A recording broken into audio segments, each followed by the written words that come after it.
Ce qui veut dire un petit déjeuner basé autour de protéines, avec des bonnes matières grasses.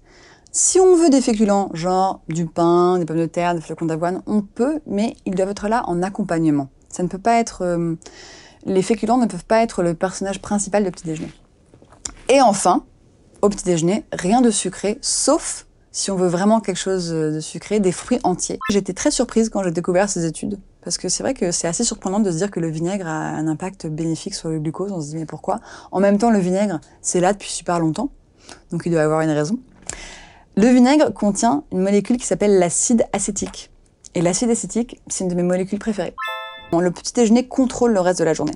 Parce que le matin, après avoir dormi, notre système est complètement vide.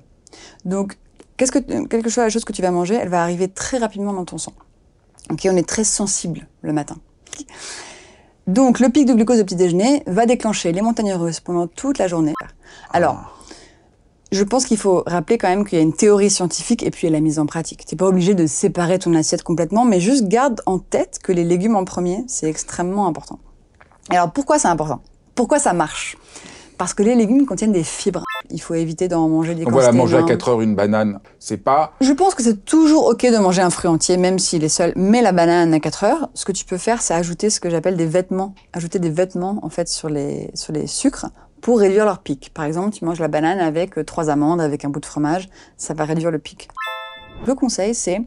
Si vous vous trouvez à un moment face à une situation où vous allez manger des pâtes, vous allez manger un gâteau, une petite boisson au vinaigre avant, et voilà, ça va aider votre corps. Et ceux qui ne veulent pas, juste une salade verte avec du vinaigre. Oui, et ceux qui veulent rien faire, ne faites rien, ne m'écoutez pas. Alors ça, c'est très important. Vous n'avez pas besoin de m'écouter. Si vous vous sentez très bien, que vous n'avez aucun souci, continuez votre vie. Mais la salade, disons, manger une salade en entrée, ce qu'on faisait souvent, c'est une très bonne idée parce qu'il y a le vinaigre, ça passe l'air de rien. Il y a les fibres et le vinaigre, c'est génial. Donc, il y a quand même un savoir qu'on a un peu oublié, mais voilà. Moi quand j'allais chez ma grand-mère, on mangeait toujours... Et l'acide acétique, c'est une de mes molécules préférées. Et cette molécule est géniale. L'acide acétique fait 2 choses dans notre corps. Premièrement, l'acide acétique ralentit la vitesse à laquelle les féculents et les sucres se transforment en glucose lorsqu'on les digère. Donc de nouveau, ralentit la vitesse à laquelle le glucose arrive dans le sang. Ça, c'est super important. En fait, lorsqu'on mange du sucre le matin, ça libère de la dopamine dans le cerveau. On adore la dopamine. Mais, comme je l'ai expliqué, on fatigue nos mitochondries. On est fatigué. La fatigue chronique s'installe. On continue à manger du sucre le matin en pensant que c'est ça qui va nous donner de l'énergie. Si le matin, on prend que des féculents et des sucres, genre tartines de confiture, genre des flocons d'avoine avec du miel, des céréales, du jus de fruits, etc.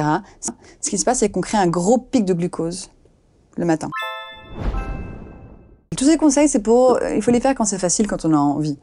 Moi, j'estime que ces conseils sont dans le même registre que boire de l'eau, se brosser les dents, mettre de la crème solaire, tu vois. C'est clair. Non, mais c'est bien. Puis en plus, qu'on comprend, c'est bien. Alors, merci, parce que là, t'en parlais dans le livre, mais je voyais pas exactement comment faire. Là, en me montrant, c'est mieux. Sans changer la quantité de nourriture que l'on mange, sans changer ce que l'on mange, simplement en positionnant les légumes en entrée et les féculents en dernier, on réduit le pic. Du coup, on réduit l'inflammation, le vieillissement, on réduit les fringales, on se sent mieux. Donc un jus de pomme, c'est juste un grand verre d'eau avec beaucoup de sucre dedans. Et ton corps ne fait pas la différence entre du sucre qui vient d'une pomme ou du sucre qui vient d'un gâteau au chocolat. D'un point de vue moléculaire, c'est la même chose. Donc un jus de pomme pour le corps, c'est pareil que de boire un grand verre d'eau avec du sucre dedans. Certes, il y a des vitamines dedans, mais il faut comprendre que les jus de fruits engendrent des gros pics de glucose. Donc moi, je les traite, les jus de fruits, comme un dessert.